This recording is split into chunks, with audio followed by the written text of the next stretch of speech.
আজকে তোমাদের সঙ্গে একটা রেসিপি শেয়ার করতে চলেছি। এটা হচ্ছে লাউ শাকের আজকে আমি চচ্চড়ি রান্না করব। এখানে আমি প্রথমে মুগ ডালটা আমি ভেজে নিয়েছি শুকনো কড়াইতে, তারপরে ওর মধ্যে আলু টুকরো টুকরো করে কেটেছি আর ডাঁটাগুলো কেটে নিয়েছি লাউ শাকে। তারপরে ওইগুলো আমি নুন দিয়ে সেদ্ধ করতে দিয়েছি।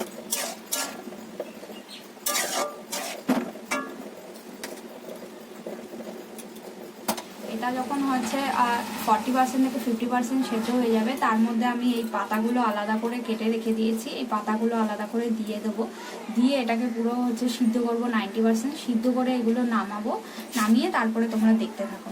আর একটু নুন দেবো, কারণ আগের বারে যে ডাটার সঙ্গে আলুর সঙ্গে নুন দিয়েছি সেটার জন্য দিয়েছিলাম। এখন পাতাগুলোর জন্য নুন দেবো আলাদা করে। এগুলো এবার সেদ্ধ হতে থাকবে। আমি একদম মিডিয়াম আছে এখন রেখে দিয়েছি।